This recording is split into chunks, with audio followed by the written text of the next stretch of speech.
Salut, je suis Johan Techfac, créateur de Français Authentique, qui est une des plus grandes communautés en ligne pour l'apprentissage du français et qui est destinée aux personnes qui comprennent le français mais qui ont du mal à le parler. Et dans cette vidéo, je vais vous donner 3 conseils pour que vous ne soyez plus jamais bloqué au moment de parler le français. Chaque personne qui apprend une langue étrangère a ce désir profond qui est de savoir parler la langue sans être stressé, sans être bloqué, sans avoir des interruptions, de façon en fait tout à fait fluide et naturelle. Et je reçois des centaines de messages de membres de la famille Français Authentique qui me disent « Johan, quand je parle le français, je bloque.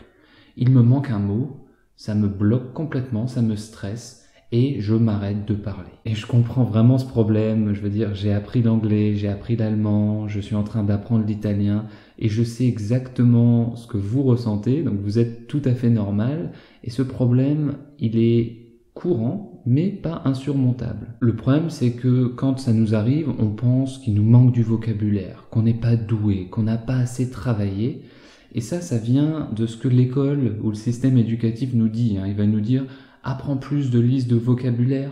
Tu n'arrives pas à parler, c'est parce que tu n'as pas appris ou pas fait assez d'exercices de grammaire. Donc ça, c'est les fausses solutions qu'on nous propose et qu'on nous rabâche pour ne plus être bloqué. Et à mon avis, ce conseil n'est pas efficace parce que le problème, il est ailleurs. On ne bloque pas parce qu'il nous manque du vocabulaire ou de la grammaire. On bloque parce qu'on a un problème de stress, un problème d'émotion. Parce qu'on a vraiment peur d'être jugé par les autres. C'est ça qui nous bloque, c'est ça qui nous stresse. D'ailleurs, quand il nous manque un mot de vocabulaire dans notre langue maternelle, ce qui arrive parfois, on ne s'arrête pas, on ne se bloque pas. On ne se dit pas « j'ai oublié le mot, je ne parle plus ». Comme c'est notre langue maternelle et qu'on n'est pas stressé, on trouve un moyen de présenter notre propos différemment. Donc ça prouve bien, à mon sens, que le fait d'être bloqué, c'est pas un problème de vocabulaire, c'est vraiment un problème de la gestion de ses émotions. Et quand vous aurez compris ça, vous aurez gagné. Dites-vous bien, on ne bloque pas à cause d'un manque de vocabulaire, mais à cause d'un problème de stress. Je le répète parce que c'est très important. Alors, que faire? La première chose que je vous recommande de faire, c'est de ne pas parler trop vite. C'est souvent notre fausse solution quand on stresse, qu'on doit parler dans une langue étrangère. On parle trop vite. On a peur du silence, du regard de l'autre, et on se dit que si on parle vite, le message sera sorti et on sera tranquille.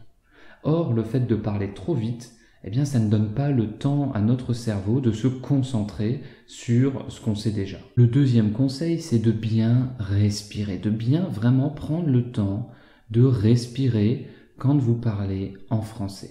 Ça oxygène le cerveau et ça vous permet de vous laisser le temps de réfléchir, de penser. C'est normal de penser un peu moins vite dans une langue maternelle, dans une langue étrangère que dans sa langue maternelle. Donc, respirez, prenez votre temps, laissez-vous vraiment le temps de penser, de réfléchir. Et troisième conseil, si vous manque un mot, ne vous bloquez pas. Prenez ça comme un jeu, comme un challenge pour exprimer votre idée d'une autre façon. Ça peut être avec d'autres mots, ça peut être avec un dessin, avec des gestes, voire même en utilisant une autre langue. Donc ne vous bloquez pas s'il vous manque un mot, prenez ça comme un jeu et essayez d'expliquer différemment, comme vous le faites encore une fois dans votre langue maternelle. Par contre, il n'y a pas de magie. Ce n'est pas en appliquant uniquement ces 3 conseils que vous allez pouvoir parler français d'un claquement de doigts. Il va falloir apprendre du vocabulaire, il va falloir travailler, mais si vous prenez déjà conscience du fait qu'il faut gérer vos émotions et que vous arrivez à utiliser une méthode d'apprentissage naturelle comme celle que je décris dans le lien en bas, eh bien vous ferez de gros progrès. Donc pour ne plus jamais être bloqué quand vous voulez parler français, suivez cette double étape, double méthode. Premièrement, suivez les 3 conseils précédemment pour régler votre problème d'émotion. C'est déjà la base. Et en parallèle de ça, travaillez en utilisant une méthode qui marche, en utilisant une méthode qui a fait ses preuves et qui vous permet d'apprendre à parler le français en prenant du plaisir. Donc cliquez sur le lien en dessous pour en savoir plus et vous ferez comme des milliers d'étudiants de Français Authentique, vous arriverez à apprendre à parler le français en prenant du plaisir. Merci de me faire confiance et à bientôt. Seul